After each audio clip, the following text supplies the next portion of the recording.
Come with me on a journey called Does My Horse Ride Up into the Bridle Properly, or Am I Just Creating a False Frame? Through illustrations.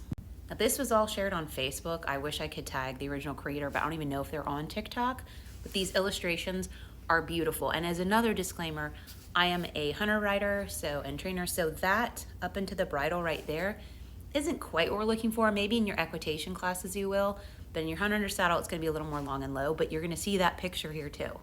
So welcome to step one. You're going to have a lot of invertedness, moments of what I call pulling and stretching, and moments of what I would call long and low. And this is more of like the hunter frame that we want to have. Step two, you're going to have a lot of more of the long and low, moments of pulling and stretching, and some moments of invertedness. You're still going to have moments of that. Step three, you're going to have a lot of what we would call long and low. You're going to have moments of up into the bridle.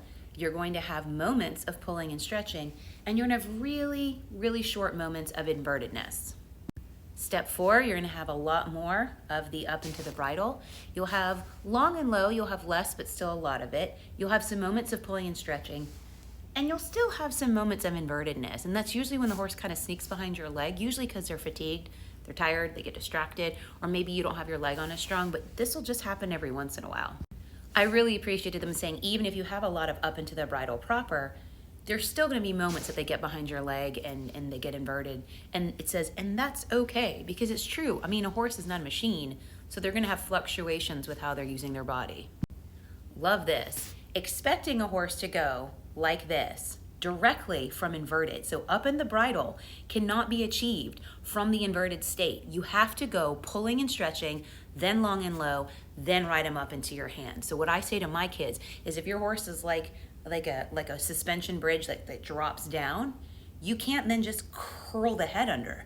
You have to flatten it out, stretch it out, then you tuck the butt, and then you can do it here. So there's a process, and I really appreciate that they had this illustration.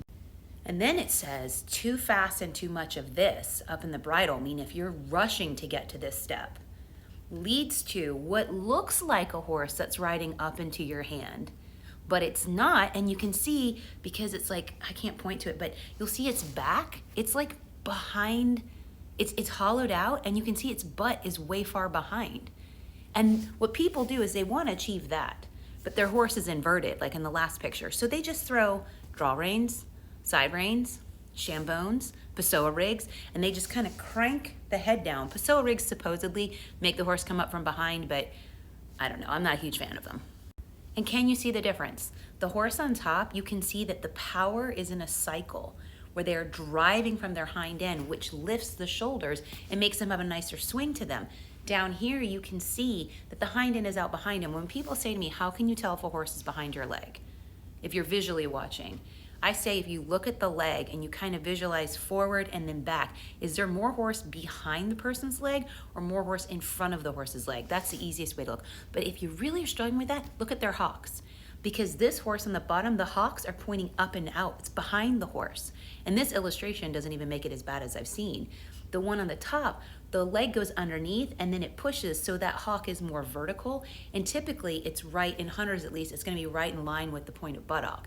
In dressage, I think because they tuck so much more for up in the bridle, you'll see it come behind the point of buttock. But if you look on the bottom illustration, that hock is way behind the point of buttock. It doesn't matter what the head and neck look like. It matters what the back and the haunches look like. And if you ride the back end of your horse, the front end will lighten up and do what you want it to do anyways. And I think the part that kills me the most is this is being spread around on Facebook, and there are a lot of people that are saying yes, yes to all this. There's a huge explanation about it, way too detailed for me to go in here on TikTok. And people are going, oh yeah, this is amazing, this is what you have to do. But I look at some of those people and I'm like, I've seen your horses go. And it's not one horse, it's not two horses, it's 5, 6, 7, all the horses in your program, they look more like this. Yet you're telling me you understand that it's supposed to be more like that. But and I think it's great that conceptually they get it. Maybe they haven't figured out how to put it into practice, but it's not enough just to know this. You have to really be self-aware and make sure you're not doing this despite knowing that it should be that.